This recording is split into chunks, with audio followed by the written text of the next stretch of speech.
Walking alone at night is definitely something I try to avoid as much as I can. You try to tell yourself that you are a brave, strong person and you shouldn't be afraid of walking alone. Like, it sounds really simple and easy, but that's just not the case. Walking down the street and you get some catcalls or comments from men, and sometimes they follow you and they won't let you go. Sometimes I'm like, I could totally take this guy right now if I need to, and like, I don't know if that's a good thing. Stomp on the ground, like walk really loudly, walk really tall with good posture. I dial 911 and like have it ready as I'm walking. I carry around a pocket knife.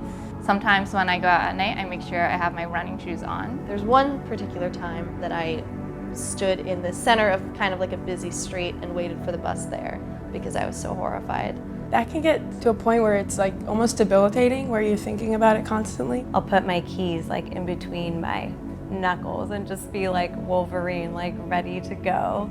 I've done that a few times. It's just kind of like a defense mechanism that I've developed over time. People kind of imposing these precautions on you, and they expect you to have these precautions. My dad had me take self-defense classes, and at first I was really opposed. Like, I'm not a violent person, I don't enjoy fighting or anything like that.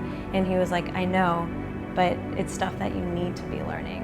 And I hated that he was right.